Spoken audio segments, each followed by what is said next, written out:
Welcome to the Mind for Success podcast, a space for heart-centered entrepreneurs to live in deep alignment with what matters most, overcome subconscious limitations, and shift their energy into an unstoppable force.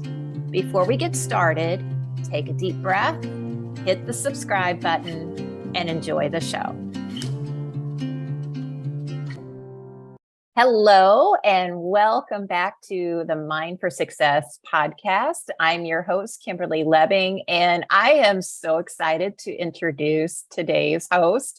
We were chatting before the show started, and I needed to hit the record button because y'all were missing some things. Her name is Deb Curtis, and she is with Curtis Business Finance Solutions. She has an incredible story. She is a remarkable woman. She's overcome so many obstacles in her personal life and her professional journey. And she's the founder of a women-owned small business. And she helps, what she does is she's inspired to help other women and minority groups really thrive in their businesses and I'm going to let her tell you about what she does, and I'll just stop. Oh, thank you, dear. Thank you, Kimberly, and to your loyal listeners for being here. It is an honor to be a voice of reason on shows like this, and I just can't thank all of you wonderful hosts and hostesses enough because you allow us to share our passion. So thank you. Thank you for being here. And I'd love to start. Let's first start with a little bit about what you do. Like, tell them what you do, and then we'll go into your story. Yes, I like that. That is a different approach. Like, who are we now? Because our past, I believe, brought us to where we are today. I love that approach. I have not had someone say, tell us first who you are and what you do today, because then when we go to the past, it starts to make sense to everybody. It's like connecting the dots. It does. It does. Yeah. I love that past part is like, that's the part that like this podcast is more for me than my listeners, because I love hearing the stories. Sure. Okay. So what I do today, I am a passionate advocate for unity in diversity. Not only in corporate America, and of course, corporate in many other countries, because it's very similar. We want to be an advocate for unity and diversity, and I'll get into that. And then also outside of corporate for opportunities as small business owners around the world, unity and diversity. And what I mean by that, and what that passion is today, is mentoring, educating, uplifting, inspiring women and the minority groups, just like you said earlier, including people of color, all minority groups, to learn how to purchase, finance an established money-making business by baby boomers that own these gems. And I want to give you a statistic for you, Kimberly, and your listeners. 11,000 baby boomers per day are retiring today. And this is the trend that we will be in for the next 5 years, which we call the silver tsunami because of our gray hair. I get to cover mine up with my headband today, and I do get it colored. So there is silver in my hair. I am a Gen Xer. So I love the baby boomer generation because that's my father. And what I want everyone to understand is what I do today is help all people to acquire these gems, the ones that baby boomers have been through the storm. When I talk about market highs and market lows, and that little company is the little engine that could in the communities it served and still serves.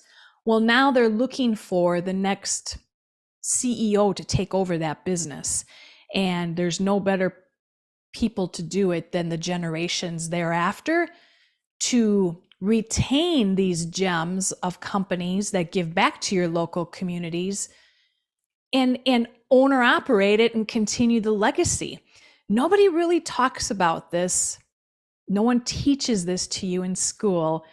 And that's what I do. And in America, we have this affiliate of our government called the SBA, which is the Small Business Administration.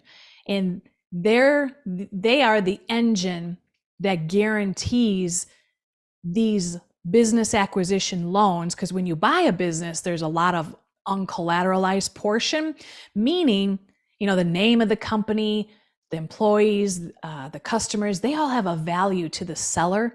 There was years of service and blood, sweat, and tears to build up that business. There is value to the seller, but that's not collateral to the bank. The bank isn't going to repossess people and customers if the next founder doesn't do a good job. So the government, the SBA, guarantees these bank loans that are given to you, the new business buyer, to ensure the bank is protected. So I'll pause there. That's what I do today.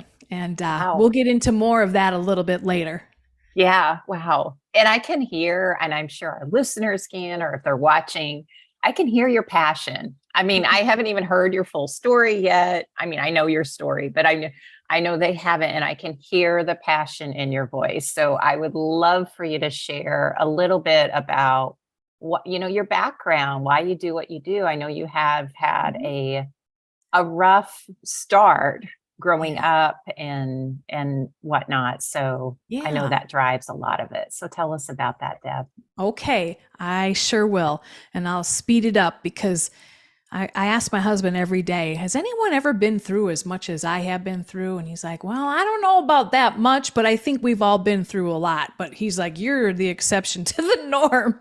But maybe we all are, and maybe there's a purpose behind that exception to the norm. So I want your listeners that have gone through similar situations or are in it today, just remember, you're the exception to the norm. That's special. So as a young child, the youngest of 3 daughters, I was born in Milwaukee, Wisconsin on the south side.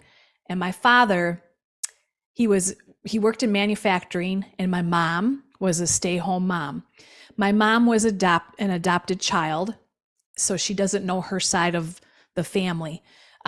She was born with polio, and her parents, they were drug addicts, her biological parents. And when they found out that she had an illness and wasn't supposed to live long, and they knew that they did drugs while she was conceived and while she was in the womb, they just gave her up.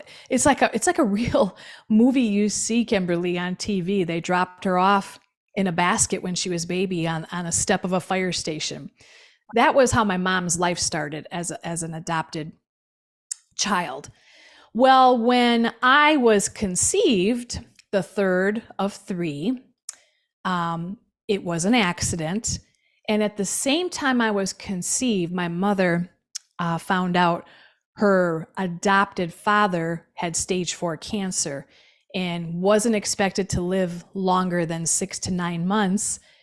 So when she found out she was expecting, well, I'm going to come probably right around 9 months too. So you can just imagine what she was going through, because at that time, when I was born, she was still taking care of her father who was dying, and he was toward the end of his life. So my dad, through the years when we were older, would share with me that she just did not want me because her focus was her father. So I was left in the bassinet back in the days, or in the crib, just to cry. And I was told this by my father because her focus really was on her dad, her adopted dad, the one that truly loved her. She lost her adopted mom prior. And I say this all now with passion because 40 years of my life, let's be real, I was pissed at her for what she did to me that's coming up. Okay. So I learned real fast why I have this flat head in the back, because when I was a baby, I was just constantly laying in a crib. And you might hear today, have you ever heard, Kimberly, about the new moms of today? They're on their phones all the time and they leave their babies in their car seats. Have you ever heard of that? I have. Yeah. And their heads, same thing. Cause when you're a newborn, your head is still forming. You're soft. So whenever I get my hair done, I have to have it puffed out in the back to make my head look normal. So anyways, it's okay. I like I said, I'm special, and so are the rest of your listeners. So my dad at the age of 3 moved us to a rural area to get us out of the city because he felt that, growing up with the 3 girls, the city would be a danger zone as far as crime and drugs and all of that. And my mom was still a stay-home mom.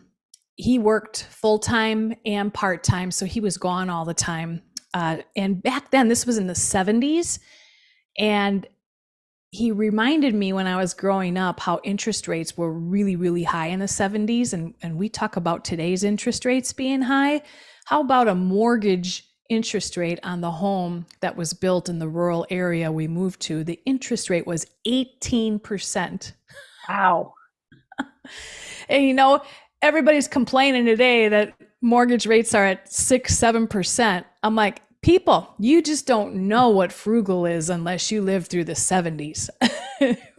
True story. Isn't it true? It is. And I'll tell you, I remember milk, and you'll get a kick out of this, Kimberly, and maybe your listeners will too.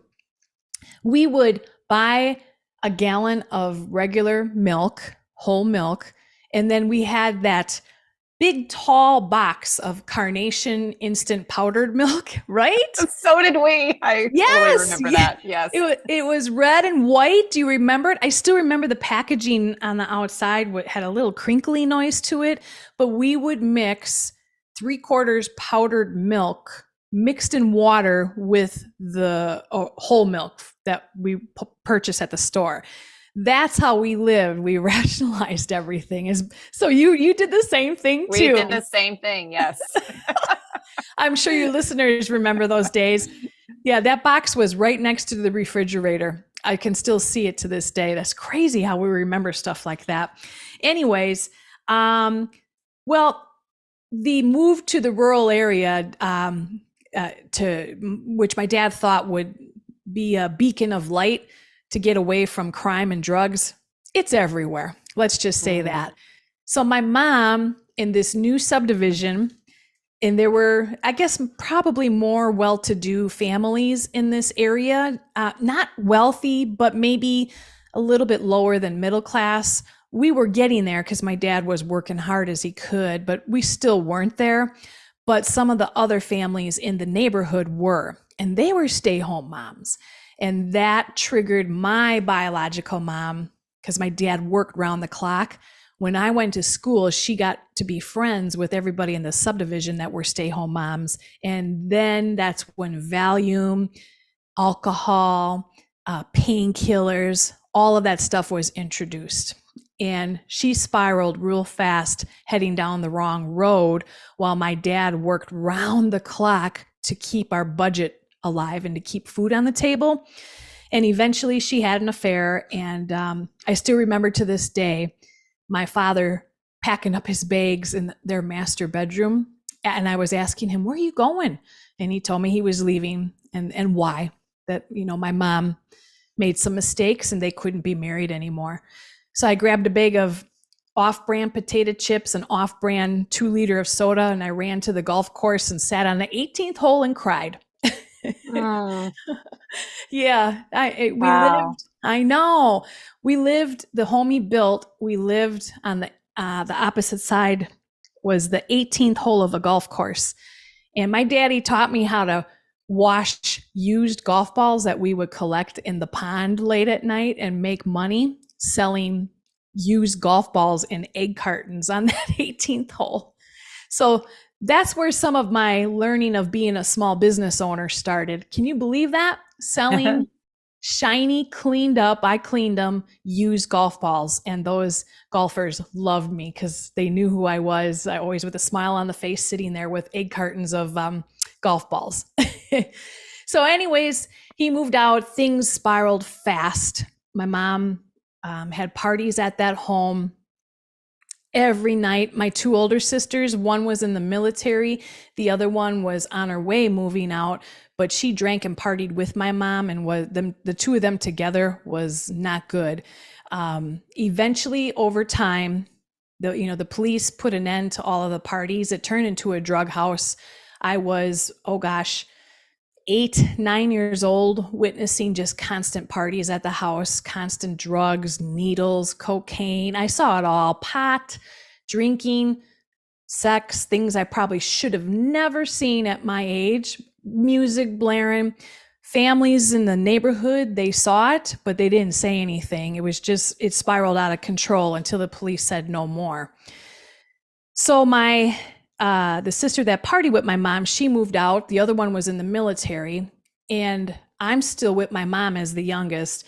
And when things got to the point where she couldn't hold parties there anymore, she took herself and went other places to continue the party, which over time started out as a day or two that she'd be gone from the home. And I was 9 years old with a dog and a cat in a rundown home that was just basically a drug house. That 1 or 2 days turned into a week, over time turned into 2 weeks, and over the long haul turned into 18 months. I was threatened by her. She would come home once in a blue moon, and I was only 9, 10 years old, and I was not to say anything, otherwise life would be really miserable for me.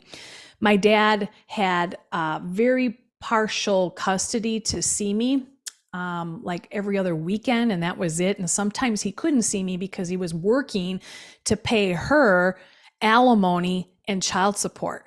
So it was rare he could see me while she was earning all of this income that my dad was paying her to take care of me, and she'd go somewhere else with it. Crazy story. Anyways, my sister that was in the military would come home, and not often, but every time she came home, the house was looking worse and more run down. The fridge was full of moldy food. This is where I started to learn how to people please at 10 years old. And what I mean by that is I knew I had to eat something. So I made a lot of friends in the neighborhood that we lived in. And the neighbors knew, Kimberly, that things were bad. So they would always have me over for dinner. And this is where I learned to have conversations and just talk with strangers, because I still do this today. That was my ticket to get a meal, whether I had a friend in that home or I just liked the parents. I would just come over and chit chat, and they're like, why don't you sit down and have a meal? They knew what was going on, but they didn't want to say anything for fear of what might happen to them. So so my sister from the military finally caught up with my dad and said, something's not right. Every time I come home, Debbie's alone, the house is run down. So little by little, they had authorities tracking and spying, so to speak. And it was determined I was abandoned, and my father earned full custody of me, temporary custody, mind you, immediately. So he got me out of the house and rescued me.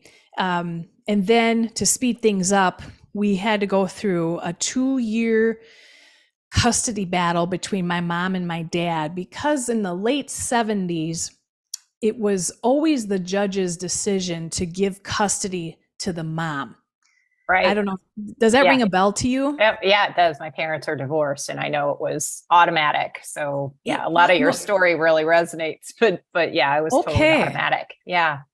See, and I love to hear that, because sometimes I have to confirm, I believed it to be true. And I remember the attorney that my dad had retained had many meetings with me. And at this point, I was in middle school and my grades were failing. It was just awful. But the attorney said the only way we're going to get Deb full time with her father, at this point, I was 11 pushing on 12, was to have her testify against her mom and her attorneys, and then my dad and his attorney. So I was questioned by both sides in a trial that went on forever. Speed things up, My dad won full custody. I shouldn't say won, he earned it. And my mom, from that point on, I didn't see her for 40 years of my life. She just Wow. abandoned me for good. So that was that story of my life. And what happened, and maybe your listeners would understand, the people pleaser in me was alive and strong. I was always looking for love, looking to be seen, not to be dismissed. And I just kept going into the wrong places. I did have a really good high school boyfriend because at that time I was living with my dad, and he was 2 years older than me, and his parents, it was a small town that we lived in. They knew what I went through, so they treated me like their daughter, especially my now ex-boyfriend's mom from high school. I was like her daughter. And he broke up with me though, because he was 2 years older than me, and saw what the fun life was at college with dating other women. I, at that point, attempted to take my own life.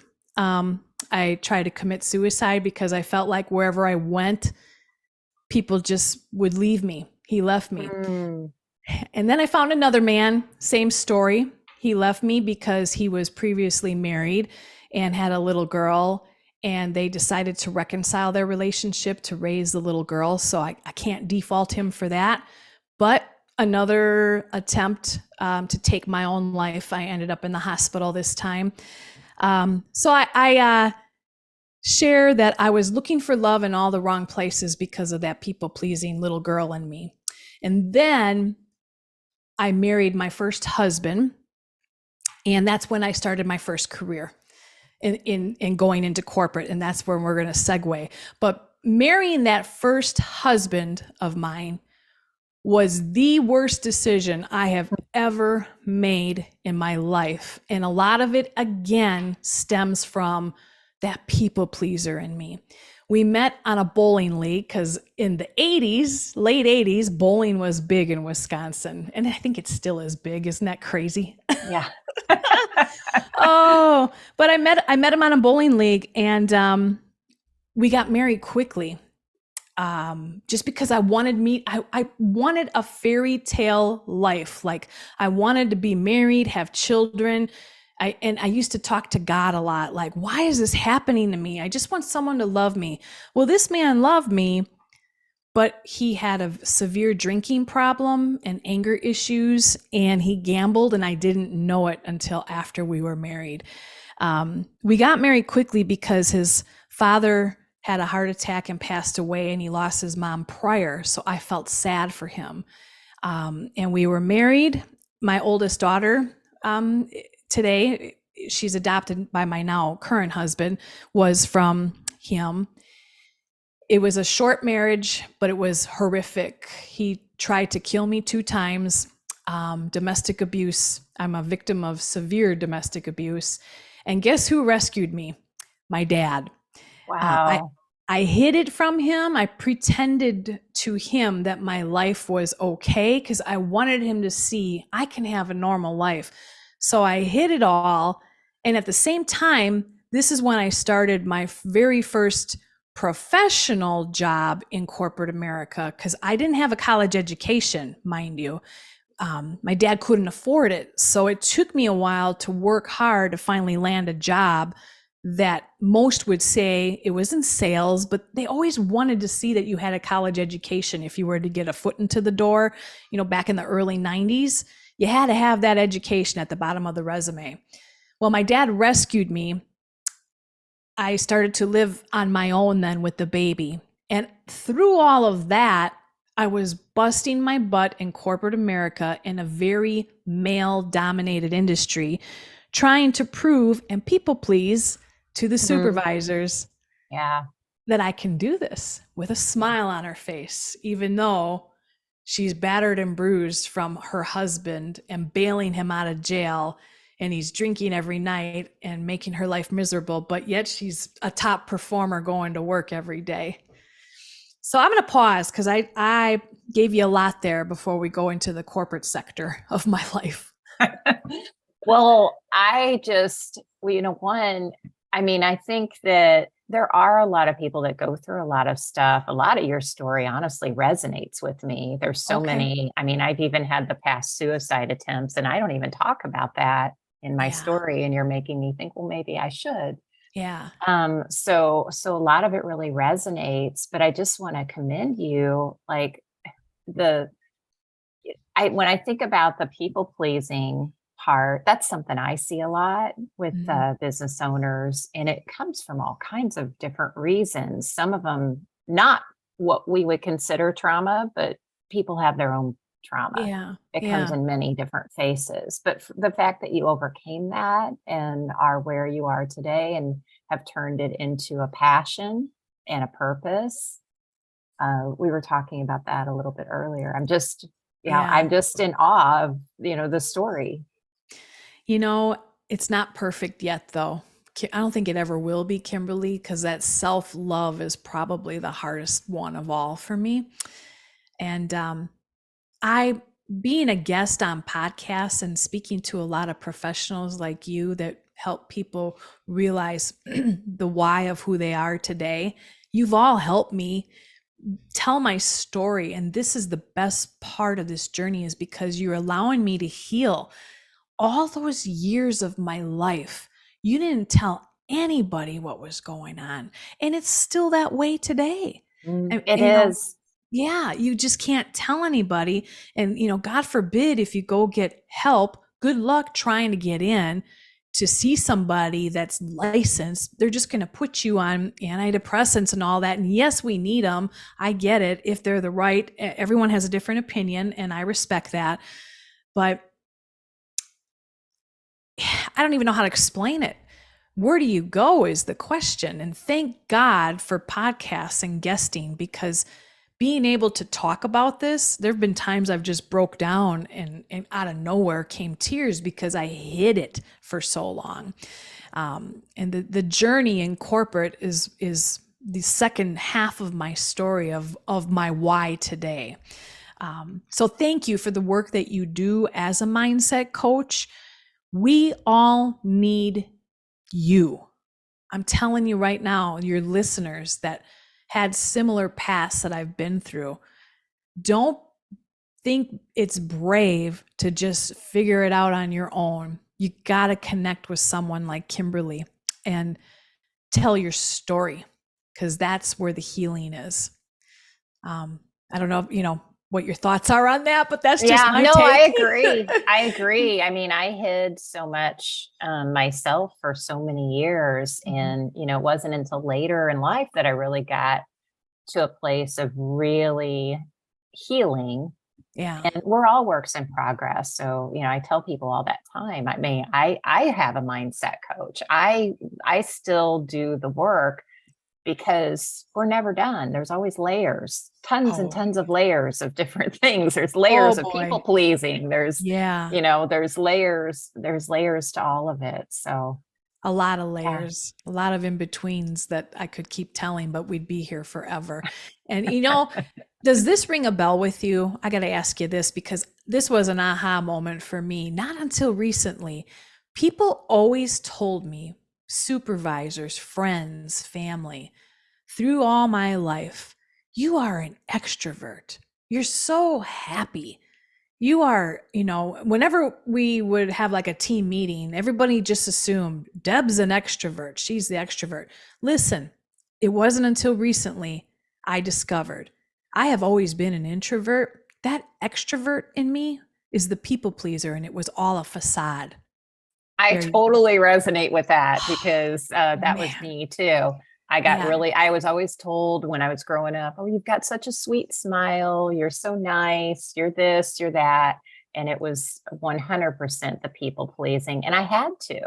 Like, Yes. that's how I survived. So, Yeah. I think of my yeah. mom when she would be like, drunk or hungover as that little girl. That's how we survived. I got to be nice to her. She used to ground me for stuff I didn't even do. And God forbid if I try to challenge her on that, she'd freaking throw stuff at me. I'm like, and I people pleased her. I'm like, okay, I'll take the bulk of it and be grounded, and I'll sit in my room for days, even though I had nothing to do with what the heck she was blaming me for. Yeah. Crazy, Yeah. crazy. Yeah. Yeah. Yeah. Okay. So that first corporate job, we're going to segue into corporate America. My journey of 30 years. So before I go there, is there anything more you want to ask, or shall we just jump in? No, let's jump in. Okay. Let's jump Yeah. in. So, you all now have heard my dad got custody of me, and he still worked full-time and part-time.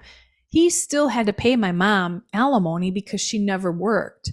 And now he's taking care of me and my two older sisters. Granted, they're not home, but they still need money. So where do they go? To dad.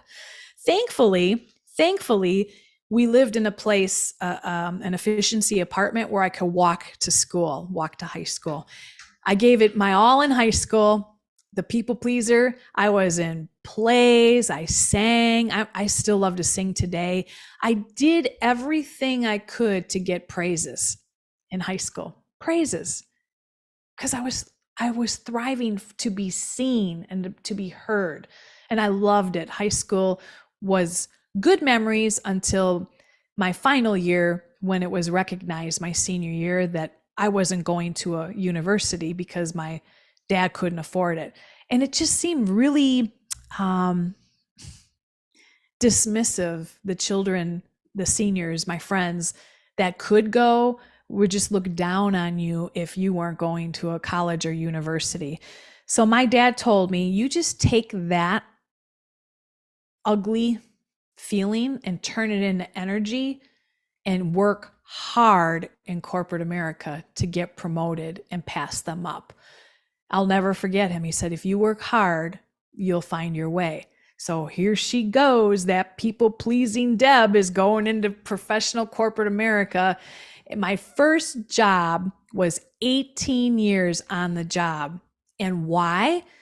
Well, number one, I worked my way up in this company. But number two, back then, you would recall, Kimberly, and so would your listeners, back then in the 90s, corporate America really took care of their employees. I mean, benefits were good.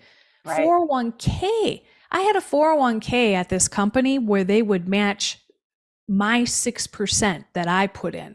6% from them, 6% from me. Sometimes they'd bump up more. My dad said he never seen benefits like that in his life. I had a company car. Health insurance. Do you remember health insurance? I don't even think I had a deductible, and everything was 100% paid for. Yes. Right. It was beautiful. So I stayed on that job because my dad would always tell me, you can't leave. That's just too good of a job. It was a finance company, and we put on secondary auto loan paper on the books. And when I say secondary auto loan paper, these are individuals that might have had some credit challenges and paid some credit slow in the past. So we were like a second chance stop for people that needed to finance an auto loan. The banks declined them, and we did the financing. Back then, there wasn't GMAC or Ford Motor Credit that does a lot of the financing like they do today. Back then, it was either a bank or we, the finance company. So when we put this credit on the books, this facility, this auto loan, we had to serve the customers. And if they fell behind on payments, we also had to collect the payments to make sure that they stay up to date. And typical trends of people that have had bad credit in the past, they'll do it again. Well, then if they stop paying 2-3 months, we had to go find the car wherever it may be and hire a tow truck company to meet me on the corner of such and such to go hook up the car and take it back to the office. Well, I always drove with my branch manager in this position when we would go on repossession calls. And they would not promote women because they felt it was too risky for women to be in these kind of situations. And it was just their rule. We don't promote women. I struggled with the fact that they wouldn't promote women because my numbers were better than the men. And I always went on the call with my branch manager, who was a white male anyhow. So I pushed, positively in a persistent fashion, pushed upper management to promote me to branch manager, because all I'm doing is just switching seats in the car that I'm driving in to repossess the same customer's account. I'm just driving the car. I'm sitting as a passenger, as an assistant manager, and you won't promote me? Well, finally they did. They promoted me because they're like, she's right. She's got a point. She's doing the work, and she's surpassing all the guys, mind you, that had college educations on their resume. She's doing a good job, keeping her delinquencies in order and doing good with credit. So they agreed to promote me, but it was on a probationary period of 6 months with no extra pay, and they could get away with that. They could also get away with saying, no, they don't promote women. That was in the late 90s. That was, they could say it and nothing would happen to them.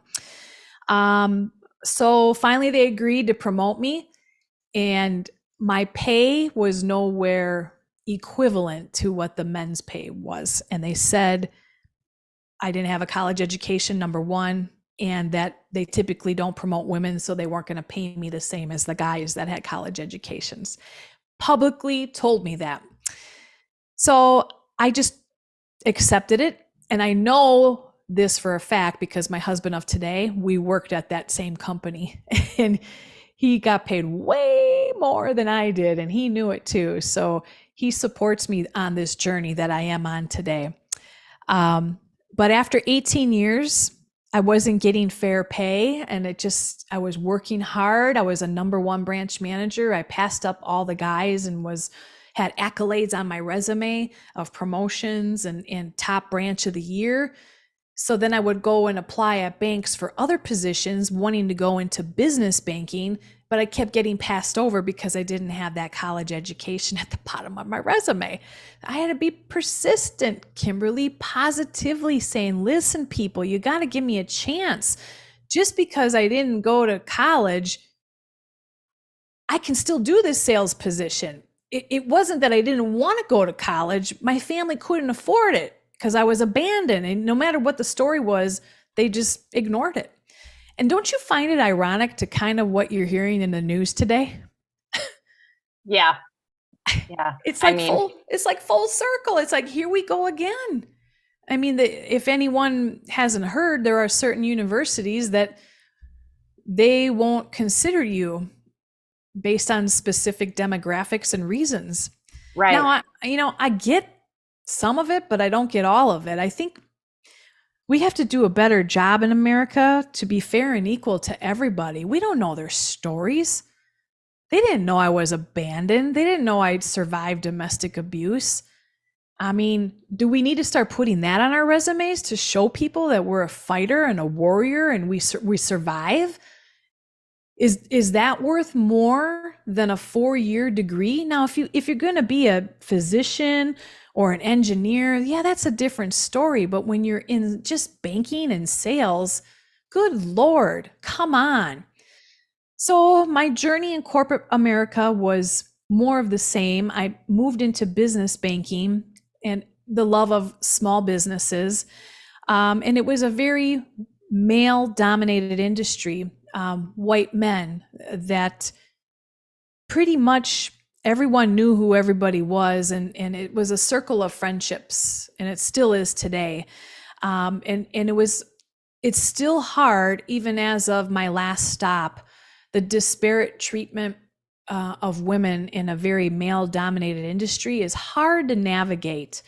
And just like when I was a child and I was abandoned and those neighbors would see something, but they wouldn't say anything, it was happening in as recent as a couple of years ago. It was happening last year. White men see something that's disparate of how women are treated on the team in corporate America. They see it, they know it.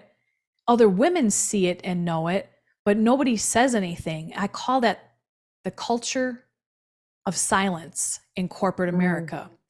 Because if you say something, you have a target on your back.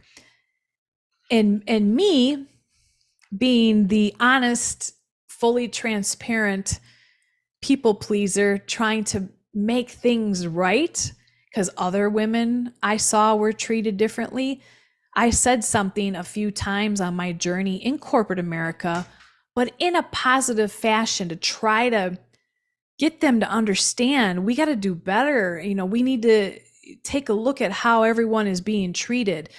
I mean, I'm on a team of all men, and taking all the men on the team with the men bosses to NFL games, NBA games, taking clients. These are my clients too, saying, no, you got to stay back with the rest of the girls and just field customer service calls and stuff. This is real, and this is happening today. So I got introduced to SBA lending, Small Business Administration, which you heard at the top of the show. And I have a love for supporting small business owners, but today the demographic of small business owners is majority white men. So of course, my mission today is to support women and all the minorities to give them a fair and equal chance at acquiring established small businesses. Now, Deb Curtis is on the other side of corporate. She can say something without a target on her back anymore and be an advocate practicing unity and diversity. And we have a ways to go, Kimberly. Yeah, we do. We do. A long ways to go. So I sped up that second half there of my journey. It wasn't pretty, but like I said before we started to record, it's not about the money. It's about who I'm taking care of. The hurts of my past, personally and professionally, the hurts of my past created solutions for my small business and my clients today. I had a coach tell me, why would you discount helping white men that want to purchase, finance a business? And I said, I'm not discounting helping them. I will, but I want to be a beacon of hope and light for women and people of color and all of our minorities. They don't know about this because they don't teach the fact that you can acquire a baby boomer owned business that's successful for 20 plus years and just needs a Gen Xer or a millennial to transfer in and take over these companies. They don't know about it. You know who knows about it? The white corporate men.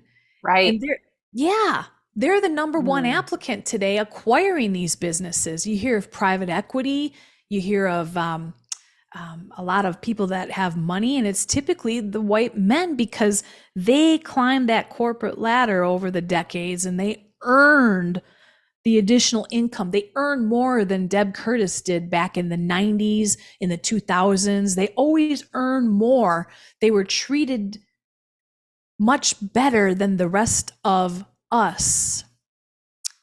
Now, I'm not here to bash because not all white men are in the same category.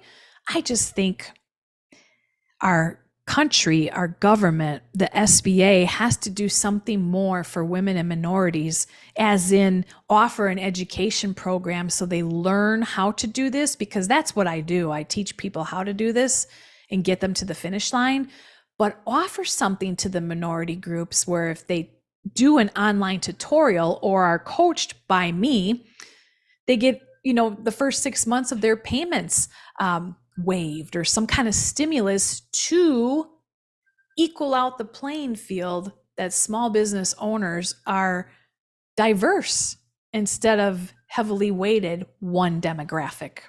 Yeah. Yeah. I feel like story. and I resonate on so many things. Just side note, my story is so similar. So my very first job out of college was working for a finance company, and that's where I met my husband. So we did the repo, and he came in at the same. I know, isn't this crazy? He came in at a higher salary than I did, and I knew that, and we were in the same position. Are you kidding me? No, I'm not kidding you. So. I'm telling you, it's crazy that we match up like this. Yeah, it really is. It really is. And I decided back then to go into mortgages as the direction I went in. after that experience. But yeah, it was the same thing. I drove around with my branch manager, well, the repos and the all of it. Wow. Yeah. So that's the side note. Like, we have very There's interesting a reason why our stories. paths crossed today. This Yeah, is totally. amazing. Yeah, it really Wow. is. But I know there's so many people that still have their head in the sand about, what's really going on, because it is. And it's just, different minority groups and women. And, now you've got the LGBTQ community Yeah. that are, under fire. And Right. it's not, I don't know. I don't understand it. We go into these discussions, my husband and I, because Mhm. he's also white male. And Uh-huh.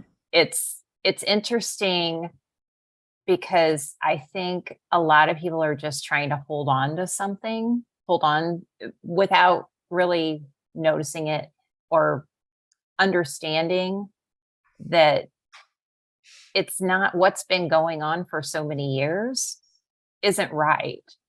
Mhm. And it's like they're trying to hold on to a past that really we need to move on to, need to move on from, if that makes sense. It does make sense. I just heard this last week. My husband, he too is the white man, and he still works for the bank. And he talked about a white man supervisor that a lot of people can't stand, especially women. And he told me, he said, it's like he's trying to manage from the 1980s and it just doesn't work anymore today. It's like, stop the way you're acting and treating people. It's not equal still Right. today. And he sees it. I'm like, but he won't say anything because he's afraid it's going to put a target on his back, and they'll kick him out of his job. That's what happened to me Yeah. twice. I went to Wow. HR thinking HR would help. You can't go to HR. You can't. If you're a woman going through disparate treatment, or, LGBT, if you're going through disparate treatment of supervisors, the message is don't quit. Because when you quit, you don't have a case. You have to stick through it and then get legal help, like an attorney to represent you. And if anyone needs help with that, just let me know, because I have a workforce attorney that takes on these cases, Mm. and he sees it all the time. He was the last stop at corporate that taught me not to quit. And I didn't quit. And the case isn't done yet. Let's just say that. So we can do better. I'm not here to create a war, but we got to stand up for what's right. Right. Yeah. Totally agree. Yeah. So let's shift a little bit and let's talk a little bit more about how you help people now. Mm-hmm. So I just tell me, like, what are some of the bigger problems or the things that people like that you see that Yeah. you can help with? Yeah. I think of corporate America kind of like an NBA basketball team, because I love watching sports and I love professional sports stories. They're always so inspiring. But if you think of a corporate team of 12 people and they all want to get promoted, there's only one spot to promote these 12 people that are a team, and they're all doing the job, and many of them want to get promoted. So if you think of an NBA team, they only have 5 starters that pretty much play the majority of the game, except when they pull them out for breaks. Well, there are a lot of good NBA players sitting on the bench, and in my opinion, sometimes the ones sitting on the bench are better than the ones that are starting, but they're just not getting a fair shot. And that's why there's trades and such. Mhm. Well, if you're stuck in corporate, well, no matter what your gender is, no matter what your color of skin is, no matter what your background is, you have a fair and equal shot at acquiring these established money-making businesses. Um, that's what I do. That's what I'm passionate about, is to teach you and mentor you, the one feeling stuck at corporate, that isn't getting promoted to help you look at other plan Bs or plan Cs. You have to have a plan B and a plan C going before you leave your plan A, whatever that looks like. You have to Right. diversify today. It's not 1995 anymore where I put 18 years into that job and gave them everything because they gave everything back to me. That ain't happening anymore today. So get your A, Bs, and Cs rolling. And you're going to discover there's more inside of you than you thought. Don't be stuck in corporate. Now, some people can stay in corporate. There are people that do love their current jobs, and they have good benefits. There are some great employers out there. I have to be fair because I know a few people that really love their jobs. You can still acquire an established baby boomed owned business that's profitable and money making. Some of those businesses, the owner today is truly retired and enjoying life with his grandchildren while his key employees, the managers, are running the business. Well, now when he sells that business and you finance it, that I help you find the financing for it, backed by the SBA, the government, you can acquire that absentee owned business, meaning absent, the owner's not there, and still work corporate and just oversee this business. And there is a diversification of your income in case corporate lays you off unexpectedly. Right. Isn't it nice to diversify? Yeah. For once, yeah, go ahead. I'm just thinking, like, after the pandemic and all the people that were, furloughed, or my husband he was selling office equipment at the time during 2020. Well, nobody was even going into the office. Exactly. So yeah, I can just imagine that that's a big deal. Okay, so knowing how much of a benefit it is to have a plan B, because companies aren't like they used to be. We talked about that earlier. They really aren't. They'll dump you at the drop of a hat. And, like my husband got furloughed during 2020. And so I can see where it would be beneficial to really think about having that plan B. Yeah. So can you talk a little bit about what that might look like? I would love to. And I was laid off permanently in March of 2020 as well. Ugh. It's just like they just didn't even care. It was the most raw let go I've ever experienced, besides the last stop anyways. But that's why you need to have that plan B and that plan C rolling. And a lot of times people do a side hustle, like a startup business, which is good. We need to have startup businesses. There's a lot of online startup businesses, but you got to put in a lot of bootstrapping, meaning your own money, and a lot of time along with working at corporate. And people will do it. That's perfectly fine. And I've seen some great businesses come out of startup stages and survive. And we need them because otherwise we wouldn't have any small businesses. But what if I could tell you, you don't have to just start up a business. You could acquire one. The baby boomers. And I had an aha moment, Kimberly, when all this AI, everybody's worried about AI is going to take out a lot of employment, which it has already. I mean, there's been a lot of layoffs where companies are using AI to take over. And I see that trend continuing.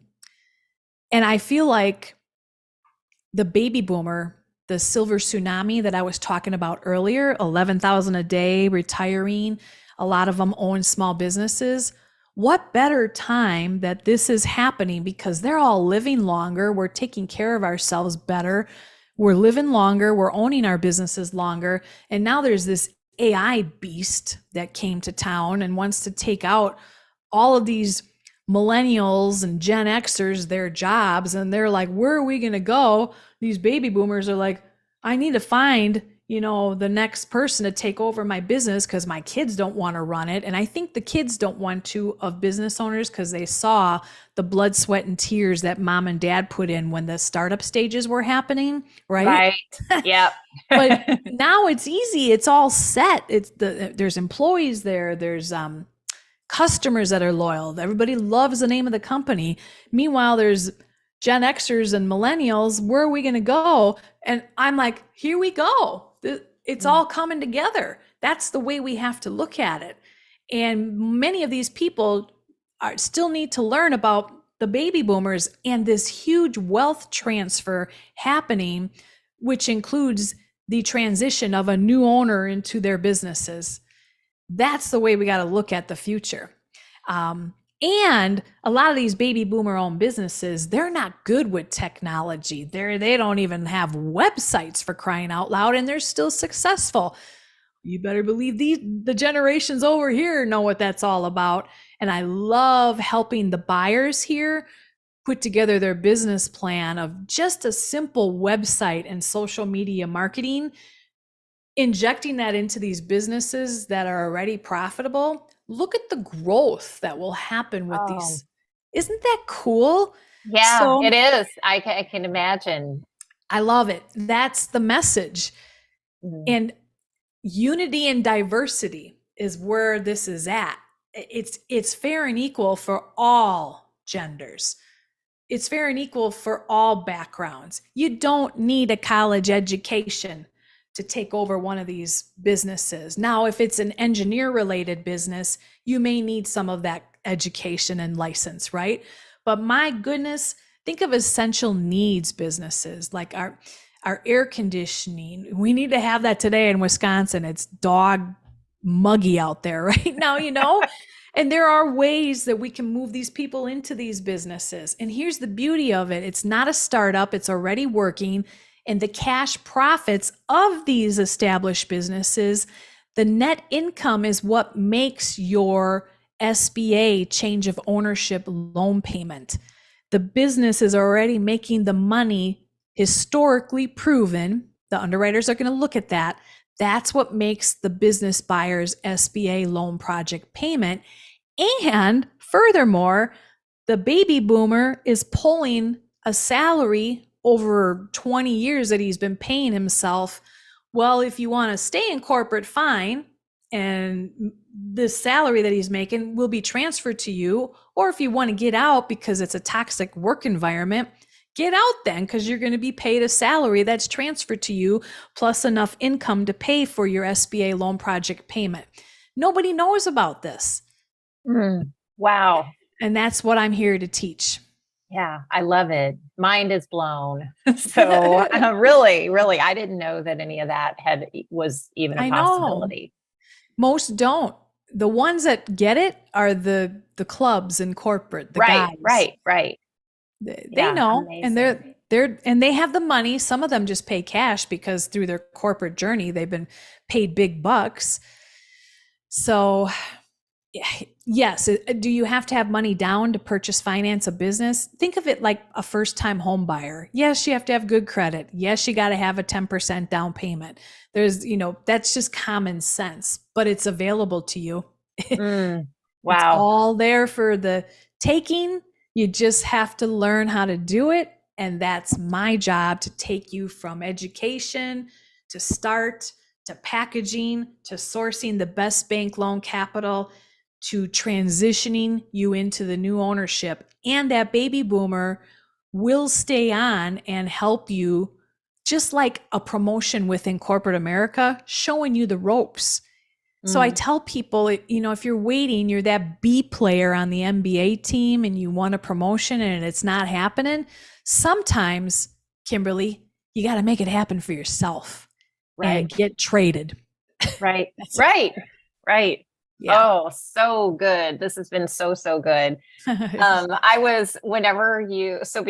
to my podcast guests, I have my guests fill out a form, and do you have something that you want to give away at the end? And I loved your answer. I don't even know if you remember what you put on here, so debcurtis.com, and her free offer would be to pay it forward with a smile a hug and kindness to people you don't know. That's right. I Yeah. love that. I love that. You are a true giver. Yeah. Thank you. Um, yes, I know I have a people pleasing habit in me, and it wasn't such a bad thing. I just know I have to have boundaries in place. And Right. you teach that, I'm sure, to a lot of your clients. I'm not the best at boundaries, but I'm getting better as I get older in life. But there's nothing more fulfilling to me than taking the past of my corporate journey, ups and downs of my personal life. There's nothing better today than hearing in my mind, God told me, he called me to do what I'm doing, and he wanted me to focus on women and minorities and practice unity and diversity. Now, if you're a white man and you want to acquire a small business and work with me, of course I'm going to say yes, because that's unity and diversity. But I'm here to teach everyone else, learn how to get it done. I love that. So thank you so much. This has been so wonderful. I know what you're inspiring people. I know other people are inspired by hearing you today. So I just want to thank you and honor you for that. And to our listeners, share, rate this episode, and share it with your friends that, especially, your minority friends, the women, that might be stuck in a job that they don't like. Thank you for that. You are a doll, Kimberly. And to anyone feeling stuck out there, you don't get unstuck until you start talking to someone. And reach out to Kimberly would be my message, because the more I speak to people like you, the more unstuck I become, and I start to move forward, because that's what we all deserve, is to positively move forward. Yeah, totally. So thank you so much for listening today. Thanks for being on the show, Deb. I really appreciate it. All right. Bye-bye. Thank you for listening today. I want to invite you to download my free guide at resources.kimberlylebbing.com/unlock. It's called Unlocking Your Authentic Self: 5 Key Steps to Identify and Overcome Hidden Limitations in Your Life and Business and Realize Your Highest Potential. Thank you again for listening today.